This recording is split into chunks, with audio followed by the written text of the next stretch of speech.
Stephanie from the Scott County Public Library.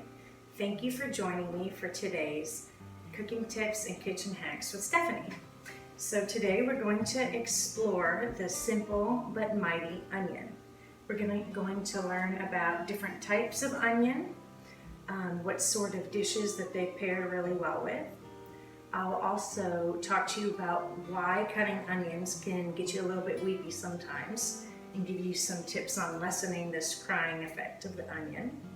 We'll also learn neat ways to increase your onion shelf life so you can keep them for longer for your yummy recipes. And I'll close with an easy way to mince an onion. A lot of the things I have learned through the Coast Guard. When I was active duty, I was a cook for the Coast Guard, and a lot of this knowledge and fun little tips I picked up in the kitchen were from the other cooks I had worked with who had years of experience. So their knowledge has served me well, and I hope that it will serve you well. So let's get started. The shallot is the first of the 5 onions we'll be talking about.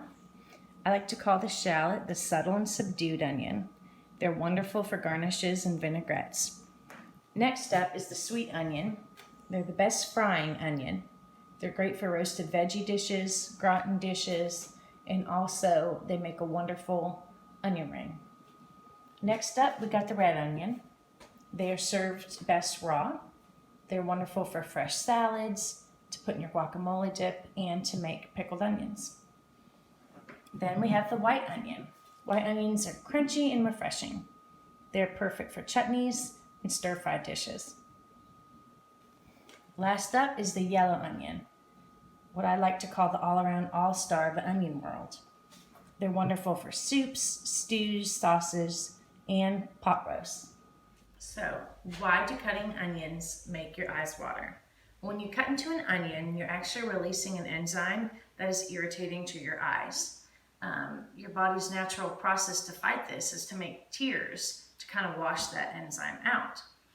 Now, there are ways you can try to lessen this effect. The first one is to always use a sharp knife when you're cutting an onion. That's just good kitchen practice anyways, because dull knives are just a safety hazard. So best bet is to use a sharp knife. Another tip is to, when you're cutting the onion, cut the root side here last, because usually by the roots are the highest concentration of these enzymes. Another tip is, before you even cut onions, to light a match and blow it out. And the sulfur from that is released can also help lessen this chemical reaction. Now, as far as storing onions, the best way to increase the shelf life of your onion is to store them whole. Usually the best place to keep an onion is a place that's cool and dry. The warmer and the lighter the place, the faster the onion wants to kind of sprout and get funky. So cool and dry is the best way to keep your onions. Now I'm going to show you a really easy way to mince an onion. I'm going to use a little yellow onion for this. You're going to start by cutting off the stem side of the onion. So we're going to get rid of that. You're going to flip it over, and we're going to cut it on its root side all the way through. Now we'll just use one side of the onion. When you do this, and you can easily peel off this layer that you don't want, you're not going to use.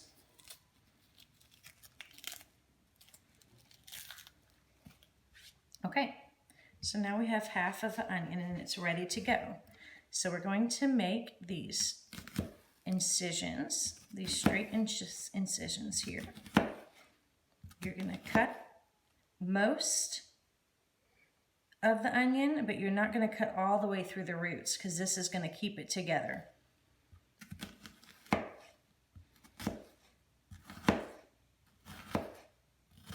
Okay, and now we're going to go back and we're going to make tiny cuts all the way through from the opposite direction. And as you can see, when you're doing this, you are creating little minced onions that are ready to go in a very quick process. And then this you just get rid of. We don't need that part. And you can look and see here, you already have nice minced onions ready for your recipe. So that's a really simple, fast way to mince an onion and to kind of get the onion pieces uniform. Thanks so much for tuning in today. Before signing off, I just wanted to show you some amazing cookbooks that Scott County Public Library has available for you to use at any time, available as an ebook. These are 3 of my favorites. There's dozens and dozens if you get on Overdrive, but these are 3 of my favorites. The unofficial Harry Potter cookbook, Edwardian Cooking, which is the unofficial Downton Abbey cookbook, and 50 Shades of Chicken, which is kind of like a cookbook parody on 50 Shades of Grey. Anyways, these are really fun, and they also tie in wonderfully with really cool books or series that you may be interested in. Thank you once again. Have a good one.